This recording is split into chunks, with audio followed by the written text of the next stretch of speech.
नमो नमः। प्रवाचिका अहंदया जोशी अत्र समयेषां स्वागतम्। एषा कथा श्रीमान् योगी पुस्तकात् उद्धृता अस्ति। प्रथमभागस्य 12 कथा एषा। अस्तु तर्हि आरंभं कुर्मः। राजे अचानक आल्याचे कळताच जिजाबाईंना आश्चर्य वाटले. रोहिडेश्वर घेतल्यापासून त्यांचा मुक्काम सारखा शिवापूरला असायचा. मधून मधून ते यायचे, भेटायचे आणि परत जायचे. राजे आणखीन काही दिवस येणार नाहीत असा माँसाहेबांचा समज होता. मध्येच राजे आल्यामुळे त्यांचे मन चिंतातूर झाले. शिवाजीराजे येताच ते जिजाबाईंना घेऊन एकांती बसले.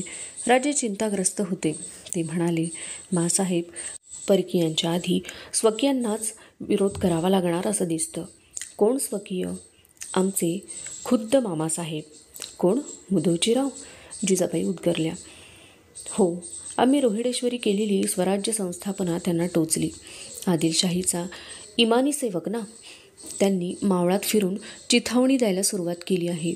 आमच्या विरुद्ध तेच शत्रू म्हणून उभे राहत आहेत. मग आम्ही दुसरं काय करू शकतो? फलटणला स्वार पाठवले आहेत. आम्हीही तिकडे निघालो आहोत.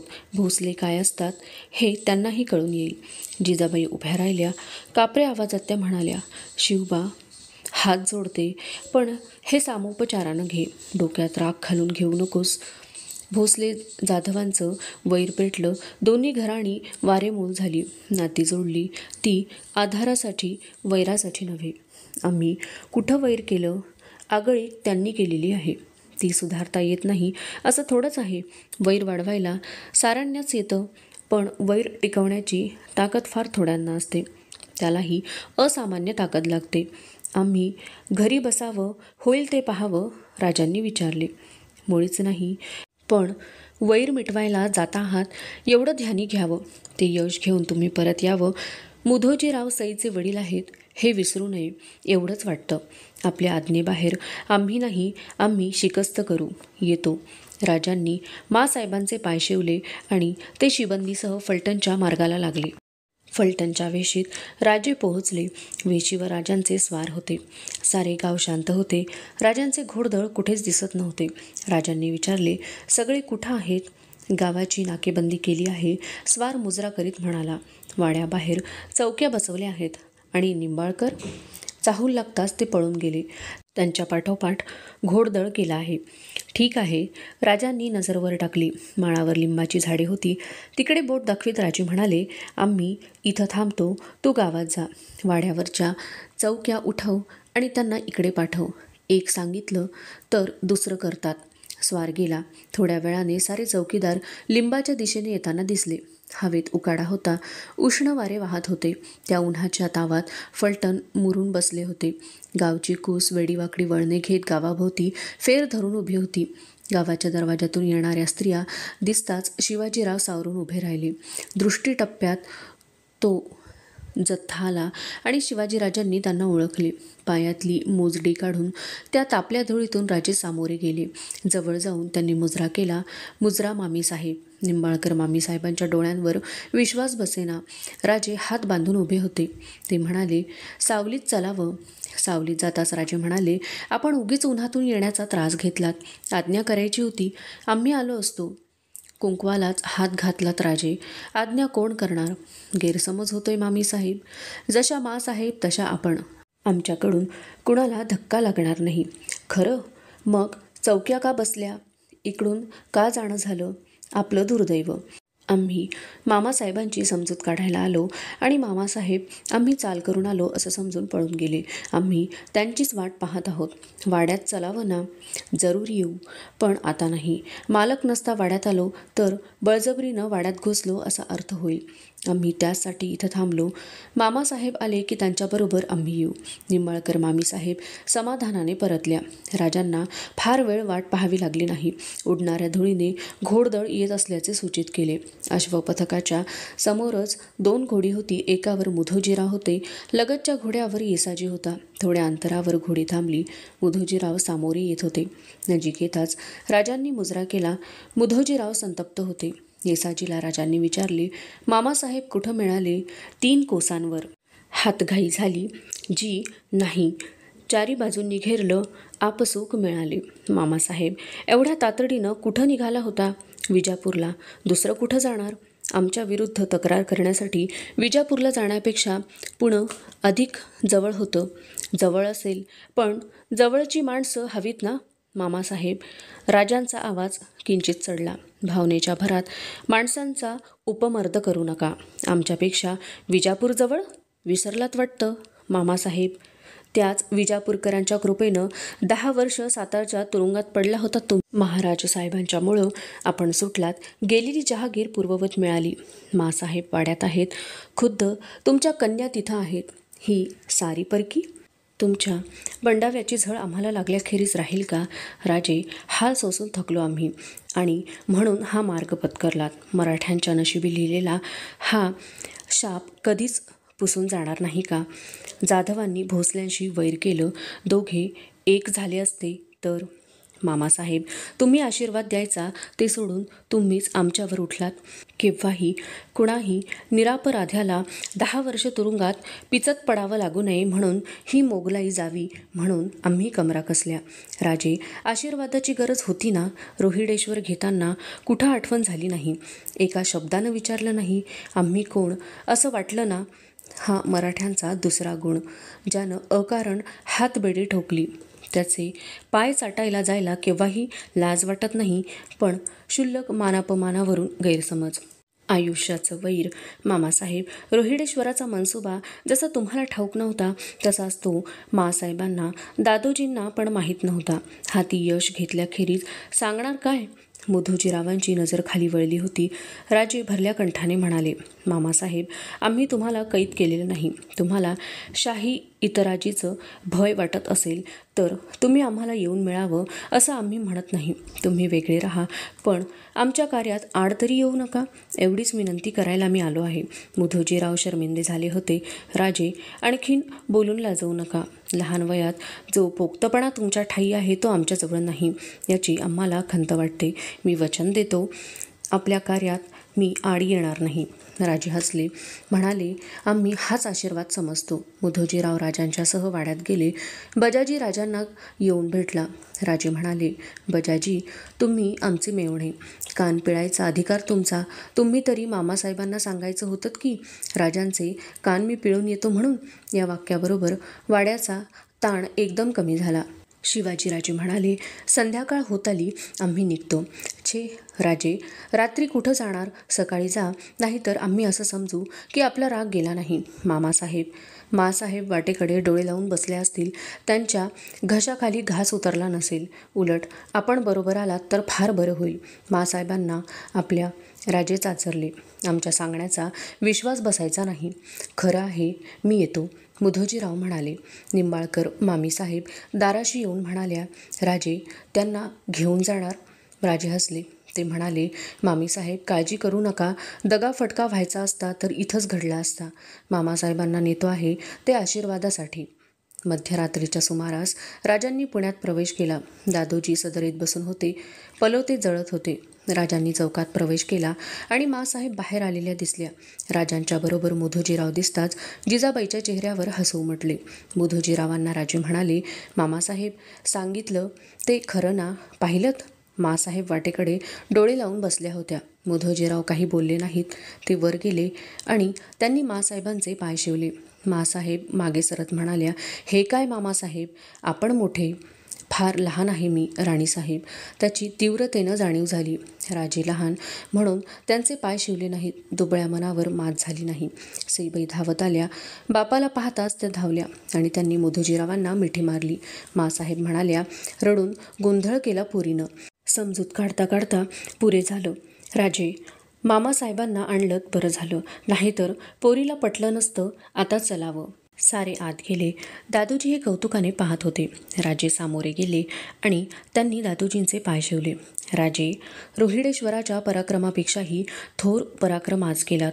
समाधान दिलत, पण हे समाधान फार काळ टिकणारे नव्हते. मुधोजीराव गेले आणि थोड्याच दिवसात विजापूरकरांची मुधोजीरावांबरोबर इतराजी झाली. पुंडाव्याच्या आरोपाखाली आदिलशाही सरदार अंबरखान फलटणवर अचानक चालून आला. प्रतिकार करीत असता मुधोजीराव पडले. बजाजीला कैद करून विजापुरी नेले गेले. काही दिवस गेले आणि हा धक्का सहन करीत असतानाच पुण्याला दुसरी बातमी येऊन थडकली. बजाजींना बळजबरीने मुसलमान केले, ज्याची बहीण शहाजी राजासारख्या सरदाराच्या मुलाला केली. तो सरदार बाटविल्याचा आनंद बादशहाला झाला. त्या आनंदात बादशहाने आपली मुलगी बजाजीला दिली. राजे महालात गेले तेव्हा सईबाई झोपल्या होत्या. माँसाहेब शेजारी बसल्या होत्या. माँसाहेब डोळे टिपीत महालाबाहेर गेल्या. राजे पलंगाजवळ गेले. सईबाई राजांच्याकडे पाहत होत्या. उठण्याचेही भान त्यांना नव्हते. चेहरा व्याकुळ झाला. ओठ थरथरत होते. बघता बघता सईबाईंचे डोळे टबटबले आणि सईबाईंनी मान वळविली. हुंदका फुटला. राजे पलंगावर बसले. सईबाईंच्या पाठीवरून ते हात फिरवित होते. हुंदके वाढत होते. जरा वेळ गेला. राजांनी हळूवारपणे हाक मारली, सई, जरा ऐकशील? कष्टाने सईबाईंनी डोळे टिपले. राजांनी सईबाईंचा चेहरा आपल्याकडे वळवला. राजांचा आवाज घोगरा बनला होता. सई, तू मनाला लावून घेऊ नको.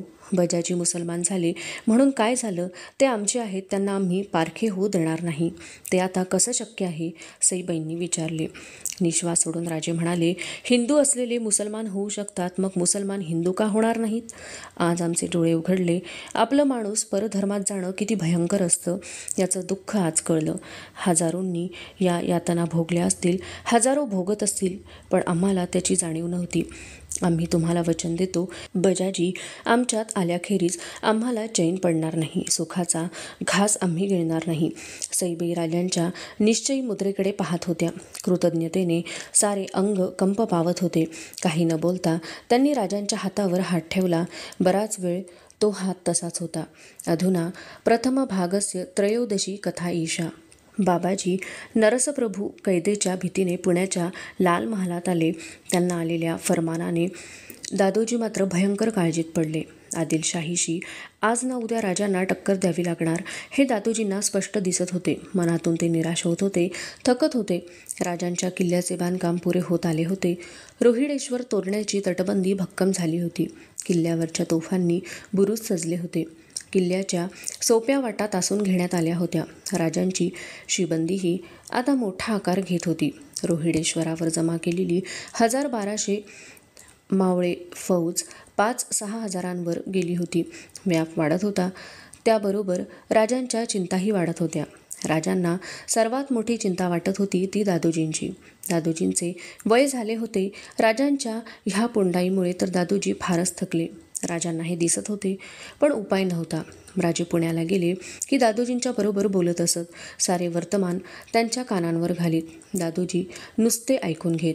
आता सल्लाही देणे त्यांनी बंद केले होते. होईल तेवढा जहागिरीचा बसल्या जागी बंदोबस्त पाहून बाकीचा वेळ ते ईश्वर चिंतनात खर्च करीत. राजे तोरण्याहून आले होते. त्यांच्या हातात काठी होती. दादोजींना काठी देत ते म्हणाले, पंत, पांढरीची काठी आहे. सरळ मिळाली. बहुधा पांढरी सरळ मिळत नाही. आपल्याकरता मुद्दा मांडली. पंतांनी काठी निरखली. राजे, काठी चांगली आहे, पण काय? वृद्धापकाळी काठीपेक्षा मुलाचाच आधार जास्त वाटतो. आधार तुमचा हवा, राजे, काठीचा नव्हे. पंत, असं का बोलतात? राजांनी विचारले. पंतांनी सावरून घेतले. ते म्हणाले, काही नाही राजे, काहीतरी बोलून गेलो. आता मन स्थिर राहत नाही. वय झालं ना. पंत, वैद्यराज आहेत, त्यांच्याकडून औषधं तरी. राजे, काळजी करू नका, काही झालं नाही मला. आता हाती राहिले ते. आकाशाकडे बोट दाखवीत पंत म्हणाले, त्या वैद्यराजाच्या हाती. पंतांचे असे बोलणे ऐकले की राजे कष्टी बनत. पण घरच्या गोष्टींवर विचार करायला राजांना उसंत नव्हती. स्वराज्य उभारण्याचा ताण वाढत होता. त्याचा विचार एवढा एकच आता राजांच्या मनात होता. थोड्याच दिवसात दादाजी नरसप्रभूंच्या संमतीने रोहिडा किल्ला स्वराज्यात सामील करून घेतला. आणखीन एक भगवा झेंडा सह्याद्रीच्या शिखरावर शोभू लागला. दादोजींना रोहिड्याची बातमी समजली. रोहिडेश्वर, तोरणा आणि आता रोहिडा. राजे फार झपाट्याने पुढे जात होते. जिजाबाईंचा त्यांना पाठिंबा होता. शहाजी राजांचे काही पत्र नव्हते. पंतांनी अनेक खलिते पाठवले होते. त्यांची उत्तरे आली होती. शिवाजी राजांना सांभाळून घ्यावे, लक्ष ठेवावे, एवढेच त्या पत्रातून होते. राजांनीही आपला मनसुबा शहाजी महाराजांना कळविला असावा असा दाट संशय दादोजींना वाटत होता. पूर्वी थोडी झोप लागे तीही आताशा दादोजींना पारखी झाली होती. दिवस कसा तरी निघून जाई, पण रात्री त्यांना खायला उठत. रात्री असेच ते तळमळत होते. पाख्यातून गार वारा येत होता. गंगाबाई शांतपणे झोपी गेल्या होत्या. पंत मात्र डोळे सताड उघडे ठेवून विचार करीत होते. दादोजी पाटस परगण्याचे मलठाण, गावचे हिशेबनीस. शहाजीराजांनी त्यांना आपल्या कारभारासाठी उचलले. महाराज साहेबांचा विश्वास बसला. पुणे जहागिरीचा कारभार आपल्या नावे करण्याची त्यांनी दादोजींना आज्ञा केली. शहाजीराजांच्या या विश्वासामुळेच आदिलशाहीच्या दरबारचा सुद्धा दादोजींच्यावर भरवसा होता. त्यांनीही दादोजींना अधिकार दिले होते. दादोजींच्या चेहऱ्यावर स्मित झळकले. थोरल्या महाराज साहेबांचा केवढा विश्वास! जिजाबाई आणि शिवाजी यांची संपूर्ण जबाबदारी दादोजींच्या हाती सोपवणे हा थोडा का विश्वास? दादोजींनी तो त्याच निष्ठेने उचलला. जिजाबाई शिवाजींसह दादोजी पुण्याला आले तेव्हा केवढे प्रश्न त्यांच्यासमोर उभे होते. ठाव ठिकाणा नसलेली पुण्याची वास्तू वस्ती करायला माणसे शोधण्यापासून सुरुवात. दुष्काळातून उठलेला आणि बंडाव्यात पोळलेला मुलूक कब्जात आणायचा. वास्तू उभारण्यापासून सुरुवात करायची. कुणाच्या सोबतीने? आजूबाजूला सोबत होती दाट रानाची, डोंगर कपारींची, भेटलीच तर चोराचिलटांची. पण गजाननाच्या कृपेने सारे होत राहिले. वाडे सजले, वस्त्या झाल्या, बागा झाल्या, शेतवाडी झाली. निवडुंगाचे भरघोस पिकात रूपांतर झाले. बेब नावाने धुंदावलेला 12 मावळ कब्जात आला. जहागिरीचा अंमल स्थिर झाला. एवढ्या अपार कष्टाने मिळवलेल्या, उभ्या केलेल्या जहागिरीचे काय होणार? पुन्हा बंडाव्यात ही मोडली तर जाणार नाही ना? राजे दादोजींनी कूस बदलली, पण विचार बदलला नाही. राजे पुण्याला आले तेव्हा पुरते 6 वर्षांचेही नव्हते. राजांना शिकवायला शास्त्री ठेवले. वाढत्या वयात चांगले वस्ताद ठेवून त्यांना शस्त्र पारंगत करून घेतले. कारभार शिकविला, मुलूक दाखविला, असे गुणीपूर हुडकून सापडायचे नाही. जे जे द्यावे ते राजांनी उचलले. राजांनी हा विस्तवाशी खेळ मांडला नसता तर आदर्श जहागीरदार म्हणून केवढे नाव झाले असते. कारभाराला हा विचार ठीक, पण वीज हाती पकडणाऱ्या परशुरामाला आवरायचे कुणी? पुराणे वाचली ते देवांचे अनुकरण करायला निघाले. शस्त्रविद्या शिकले ते मृगयेत रमले नाहीत. हिंदवी स्वराज्याचे स्वप्न तरळू लागले. मुलूक दाखविला, पण जहागीर दिसली नाही. दिसले स्वतंत्र राज्य. फार उघड्या डोळ्यांनी राजांनी पाहिले. याचा परिणाम दुसरा काय होणार? शहाजीराजांच्या बंडाव्याचे काय झाले? हंपीच्या साम्राज्याचे, देवगिरीच्या साम्राज्याचे काय झाले? एवढी मोठी प्रबळ सत्ता जेथे मोगलांच्या धाडीला टिकू शकली नाही, तेथे कोवळे स्वप्न टिकेल कसे? आणि दुर्दैवाने तसे घडलेच. तर थोरल्या महाराजांना काय सांगणार? त्यांचा विश्वासघात होईल. कुणी केला? दादोजी. त्या अनर्थाला तुझ्याशिवाय दुसरे कोण जबाबदार? मी नाही, मी नाही, दादोजी मोठ्याने म्हणाले. त्यांचे सारे अंग घामाने भिजले होते. कासावीस झालेले दादोजी अंथरुणावर उठून बसले. गंगाबाई जाग्या झाल्या. घाबरून त्यांनी विचारले, काय झालं? काही नाही, झोपा, दादोजी म्हणाले. त्यांनी पंचाने घाम पुसला. तांब्यातले पाणी ते प्याले. त्यांचे लक्ष देवघराकडे गेले. वात मंदावली होती. पंतांनी उठून समईची काजळी झाडली. वात फरफरत मोठी झाली. देव्हाऱ्यातील गजाननाची मूर्ती त्या सौम्य प्रकाशात उजळली. पंतांनी हात जोडले. परत ते अंथरुणावर येऊन झोपले. बराच वेळ पंतांना झोप लागली नाही. पंत दचकून जागे झाले. गंगाबाई त्यांना हलवून जागे करीत होत्या. पंतांनी डोळे उघडताच गंगाबाईंनी विचारले, स्वप्न पडलं का? घाम पुशीत पंत म्हणाले, हो, एवढं वाईट स्वप्न मला पडलं नव्हतं. कसलं स्वप्न? राजे शिकारीला गेले होते. बरोबर कुणी नव्हतं. एक भलं मोठं अस्वल अचानक राजांच्या अंगावर आलं. राजांनी बार काढला तरी ते हसत येतच होतं. 2 पायांवर उभं राहिलेलं ते अस्वल केवढं मोठं होतं. राजांना त्यानं गाठलं. अंगरख्यावर रक्त दिसलं. रक्त दिसलं ना, मग ते चांगलंच. विषय बदलीत पंत म्हणाले, पहाट झाली. हो, नुकतीच झाली. उठले होते. तोच तुमचा आवाज ऐकला. जागं केलं. ठीक आहे, मीही उठतो. पंत सकाळी स्नान संध्या आटोपून कसबा गणपतीला जाऊन आले. कपडे करून जिजाबाईंच्याकडे गेले.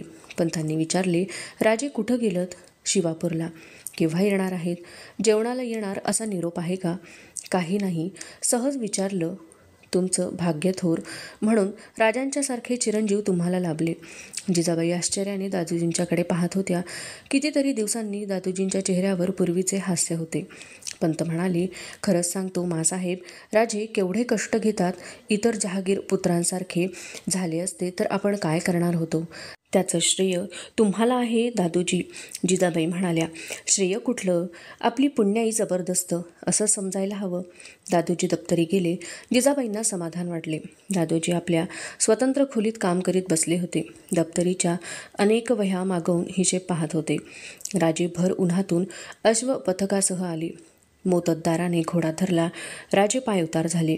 उन्हाची रपेट झाल्याने काळी घोडी घामाने निथळत होती. उठाळी फेसाळली होती. राजे मोत्तद्दाराला म्हणाले, पागेत नेऊन चांगली पुसून काढा. दम गेल्याखेरीज वैरण देऊ नका. जी. मोत्तद्दार म्हणाला. महाराज प्रथम चौकात आले. बाळकृष्ण सामोरे आले. हात जोडून ते म्हणाले, राजे, पंतांनी आपली आठवण केली आहे. आमची आठवण? आणि यावेळी आणखीन कोण आहे? राजांनी विचारले. कोणी नाही, एकटेच आहेत. चला, आम्ही येतो. राजे पंतांच्या खोलीकडे जात होते. पंतांनी तातडीने का बोलावले याचा अंदाज लागत नव्हता. पंत खोलीत बैठकीवर बसले होते. काहीतरी लिहित होते. वर न पाहता पंत म्हणाले, या राजे, आम्ही तुमचीच वाट पाहत होतो. बसा. पंतांचे सारेच वर्तन नवे होते. राजांना बसायचेही सुचले नाही. काही वेळ असाच गेला. पंतांनी लिहिलेल्या कागदावर वाळू टाकली. कागद झाडला. बोरू नीट ठेवून दिला. दौत मिटली. नजर वर करीत पंत म्हणाले, राजे, उभे का? बसा ना. आत्ता आलात? हो, शिवापूरला गेलो होतो. तेही समजलं. उठवलेलं रान पाहिलंत? कुठलं रान? राजे, आपण आता लहान नाही. मागे दुष्काळी आलेल्या 100 लोकांना तुम्हीच गाव वसविण्याचा कौल दिला होता. त्याचं विस्मरण झालेलं दिसतं. आम्ही समजलो नाही. पंत हसले. अलीकडे कारभारातलं लक्ष उडाले. ध्यानी येणार कसं? राजे, शिवापूरचं रान तोडून बागायत रान उठवण्याचा हुकूम दिला आहे. ते तयार झालं आहे, असं शामराव निळकंठ सांगत होते. राजांच्या ध्यानी आले. त्यांची नजर खाली वळली. ते म्हणाले, आमच्या लक्षात नव्हतं. पंत म्हणाले, राजे, आमचा आग्रह नाही, पण स्वराज्याचं तोरण कच्च्या पायावर बांधता येत नाही. जीवाला जीव देणारी माणसं हुडकण्याच्या आधी त्यांची घरदारं सुरक्षित करावी लागतात. ते केलं की आपोआप माणसं गोळा होतात. तुम्ही रोहिडेश्वरी गेला होता ना? शिवापूरच्या मुक्कामात असताना राजे रोहिडेश्वरी गेले होते. हे दादोजींना कोणी सांगितलं ते राजांना कळत नव्हते. मोजदाद करण्यासाठी राजांनी आपले मावळे एकत्र केले होते. दादोजींना तेही समजलं नसेल ना? दादोजी स्मित करीत म्हणाले, राजे, तुमच्या हाकेला साथ देऊन किती मावळे रोहिडेश्वरी गोळा झाले. राजांनी निश्वास सोडला. ते म्हणाले, 7,000. त्यातले टिकणारे किती? राजांनी एकदम मानवर केली. डोळ्यात संतापाची सूक्ष्म छटा तरळून गेली. ते म्हणाले, पंत, निष्ठेनं गोळा झालेल्यांची थट्टा केलेली आम्हाला खपत नाही. मी थट्टा केली नाही. दादोजी स्थिर आवाजात म्हणाले. मोठे शब्द वापरून मोठ्या गोष्टी ठरत नाहीत. राजे, रोहिडेश्वरी गोळा झाले ते नुसत्या तुमच्या हाकेनं? मग कुणाच्या? थोरल्या महाराजांच्या. पंत, ऐका राजे, मुलूक स्थिर झाला नाही तोच पातशाहीविरुद्ध बंड करण्याइतपत मुलखात ताकद आलेली नाही. एवढी मोठी शिबंदी पोचण्याचीही तुमची कुवत नाही. भरपूर संपत्तीखेरीज राज्य उभं राहत नाही. मग जमले ते कशासाठी? का? तुमच्या भोवती जे जमा झाले ते शहाजीराजांच्या मुलासाठी, शिवाजीसाठी नव्हे. ती ताकद यायला अजून अवकाश आहे. आम्ही वाट पाहू. आदिलशाही तोवर थांबेल? राजे, आता पुढचा बेत कोणता? सांगा ना, निदान ऐकू द्या तरी. राजे धीर करून म्हणाले, किल्ले कोंढाणा. किल्ले कोंढाणा? दादोजींचे डोळे विस्फारले गेले. कोंढाणा म्हणजे आदिलशाहीचे मावळनाग. कोंढाणा घेणं इतकं सोपं वाटतं? ताकदीनं नव्हे, सामोपचारानं गड हाती येईल असं वाटतं. जमलं तर तेच करा, पंत म्हणाले. राजांच्या कानावर विश्वास बसेना. त्यांचा चेहरा आनंदला. दादोजी सांगत होते, राजे, तुम्ही जे कराल ते पूर्ण विचारानं कराल यावर आमचा विश्वास आहे. आम्ही तुम्हाला बोलावलं ते एवढा कागद पाहण्यासाठी. हा एकदा नजरेखालून घाला. पंतांनी कागद हाती दिला. काय हे? राजांनी विचारले. आपला 12 मावळाचा वसूल, शिल्लक, त्याचा सविस्तर तपशील. राजांचा कागद धरलेला हात कापू लागला. राजे म्हणाले, पंत, आम्ही तुमच्यावर केव्हाच अविश्वास दाखवला नव्हता. ते पातक. तसं मी म्हणत नाही. विपरीत अर्थ घेऊ नका. स्वराज्य उभं करीत आहात, ते उभं करायला लागणारा पैसा हाही महत्त्वाचा भाग आहे. त्यासाठी तुम्हाला एकदा हे तपशील समजणं आवश्यक आहे. दादोजी, राजे, शंका धरू नका. आयुष्यात मी खोटं बोललो नाही. आता कसं बोलीन? तुमच्यावर पुत्रवत प्रेम केलं, त्या पलीकडे मी काही करू शकलो नाही. त्या भावनेला धक्का देणारं वर्तनही तुमच्या हातून घडलं नाही. पंतांचा कंठ भरून आला. श्वास घेऊन ते म्हणाले, राजे, आता आम्ही पिकली पानं. आमचा भरोसा काय? आज आहे तर उद्या नाही. माणसाचा भरोसा देता येत नाही. त्यात वय झालं. आम्ही थकलो. घ्याल ती माणसं पारखून घ्या. साऱ्यांचा ऐका. मनाला येईल पटेल तेच मात्र करा. तुमच्यासह पुण्यात आलो तेव्हा तुम्ही लहान होता. सारा मुलूख बेशिस्त होता. होईल त्या मगदुरानं सारं आटोक्यात आणलं. तुम्हाला घेऊन सारा मुलूक फिरलो. गावनगाव 12 मावळ फिरलो. झाडाझुडपांचे देखील परिचय घडवला. त्याचं सार्थक घडतं आहे. त्यात मला आनंद आहे. जगदंबा तुम्हाला उदंड यश देव. याखेरीज या जीर्ण कुडीची कोणतीच इच्छा मागे राहिली नाही. दमला असाल. बासाहेब वाट पाहत असतील. जा तुम्ही. राजांनी दादोजींचे पाय शिवले. राजांचे मन भरून आले. दादोजी म्हणाले, शतायुषी भव, विजयी भव. राजांचे मन भारावले होते. पाय उचलत नव्हते. दादोजी असे कधी वागले नव्हते, बोलले नव्हते. आपल्याच विचारात राजे महाली गेले. मंचकावर बसून राहिले. सईबाई मागे येऊन केव्हा उभ्या राहिल्या हेही त्यांना कळले नाही. कपडे उतरवावेत ना म्हणत राजांनी मागे पाहिले. काही न बोलता सईबाईंच्या हाती राजांनी पागोटे दिले. तलवार उतरली. दुशेला सोडून ते बसून राहिले. महाली यायला वेळ लागला. मासाहेबांच्याकडे नाही, सई, दादोजींच्याकडे गेलो होतो. त्यांनी आठवण केली होती. सईबाई हसल्या. का हसलात? राजांनी विचारले. तरी स्वारी एवढी गंभीर दिसते. काय घडलं? राजे हसले. म्हणाले, हा मात्र तर्क चुकला. आज नेहमीप्रमाणे काही घडलं नाही. रोहिडेश्वरी सारे मावळे गोळा केल्याचं कळूनही दादोजी काही बोलले नाहीत. मग काय बोलले? तोच विचार करतोय आम्ही. तो नंतर करा. मासाहेब जेवणासाठी वाट पाहत आहेत. राजे जेवून महाली आले. पलंगावर झोपले. अंग जडावले होते, पण झोप येत नव्हती. सईबाई आल्या तेव्हा राजांनी विचारले, जेवलात? हो, लवकर जेवणं झाली. लवकर कुठलं? आज फार जेवलो. भूकच संपेना. सईबाई पायथ्याला बसल्या. राजे काही बोलणार तोच हाक आली, शिवबा. सईबाई उभ्या राहिल्या. राजे पण उठले. मासाहेब आत आल्या. चेहरा म्लान होता, घाबरलेला होता. जिजाबाई म्हणाल्या, राजे, दादोजी घाबरे झालेत. चल. मासाहेब वळल्या. राजे महालाबाहेर धावले. पाठोपाठ मासाहेब, सईबाई धावल्या. दादोजींच्या निवासाबाहेर मनोहारी अमात्य डबीर गोळा झाले होते. राजे आत गेले. दादोजी शय्येवर पडले होते. गंगाबाई शेजारी अश्रू टिपीत बसल्या होत्या. महाराज धावले. दादोजींच्या छातीवर हात ठेवीत ते म्हणाले, पंत, काय झालं? आणि राजे ओरडले, अरे, कुणी वैद्यांना बोलवा. हाताने इशारा करीत पंत म्हणाले, नको, त्याचा आता उपयोग नाही. मासाहेबांचा हात तोंडावर गेला. त्या म्हणाल्या, पंतांनी काही घेतलं तर नाही? एक वार चमकून राजांनी मासाहेबांच्याकडे पाहिले. क्षणात राजांच्या अंगाला मुंग्या सुटल्या. पंतांच्याकडे वळून राजे ओरडले, पंत, हे खरं? दादोजी शांतपणे म्हणाले, खरं आहे. आता वैद्यराज काहीही करू शकणार नाहीत. स्त्रियांच्या तोंडून दुःखोद्गार निघाले. गंगाबाई बसल्या जागी मूर्छित झाल्या. त्यांना सावरले गेले. राजांना हुंदका फुटला. दादोजी, काय केलं हे? कोणत्या अपराधाची ही कठोर शिक्षा केलीत? म्हणत राजांनी मान वर केली. दादोजींच्या नजरेला नजर देत राजे म्हणाले, पंत, आमच्या स्वराज्याचा एवढा कंटाळा आला होता तर तसं सांगायचं होतं. माझ्या हातानं मी बांधलेलं स्वराज्याचं तोरण उतरवलं असतं. रडत राजांनी दादोजींच्या छातीवर मस्तक ठेवले. पंतांचा थरथरता हात राजांच्या केसांवरून फिरवला गेला. पंत म्हणाले, रडू नका राजे. असं अशुभही बोलू नका. आता फार वेळ नाही. पुष्कळ सांगायचं आहे, ऐका. राजांची मान उचलली. पंत सांगत होते, तुमच्यावर माझा राग नाही. वैतागून मी जात नाही. पण राजे, आम्ही पडलो जुनी माणसं. तुम्हा तरुणांची छाती आमच्याजवळ कुठली? डोंगर कपारीत जन्मलेला झरा हाताशी येईल त्या ओढ्या नाल्यांची संगत करीत नदी बनून सागराला भेटायला जातो.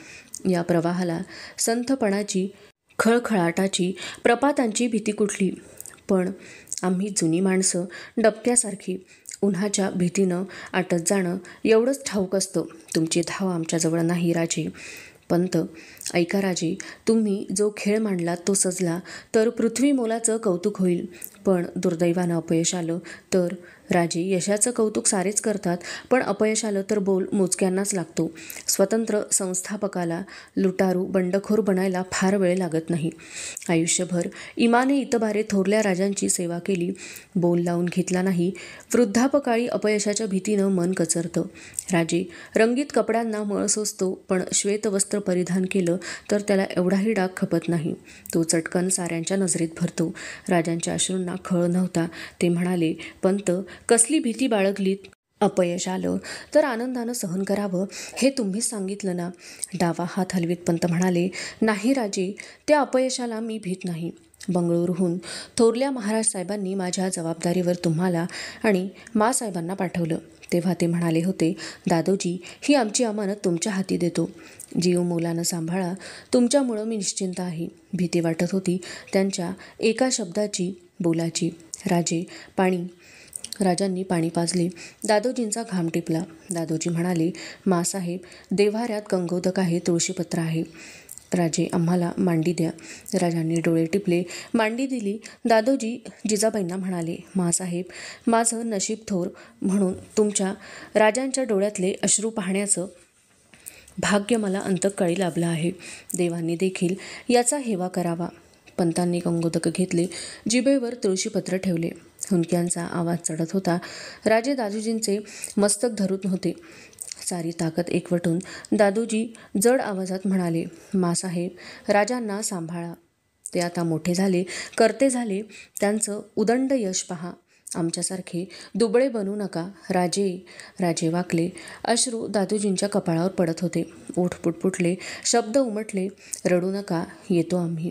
राजांचे अश्रू पुसायला पंतांचा डावा हात उंचावला गेला. शेवटचे शब्द उमटले, राजे, आणि उंचावलेला हात कोसळला. अधुना प्रथम भागस्य समाप्तिः अभवत्, द्वितीय भागस्य आरंभः अग्रिमे भागे करिष्यते. अस्तु तर्हि पुनर्मिलामः. तावन् मङ्गलं भूयात्, शुभं भूयात्. नमो नमः. धन्यवादः.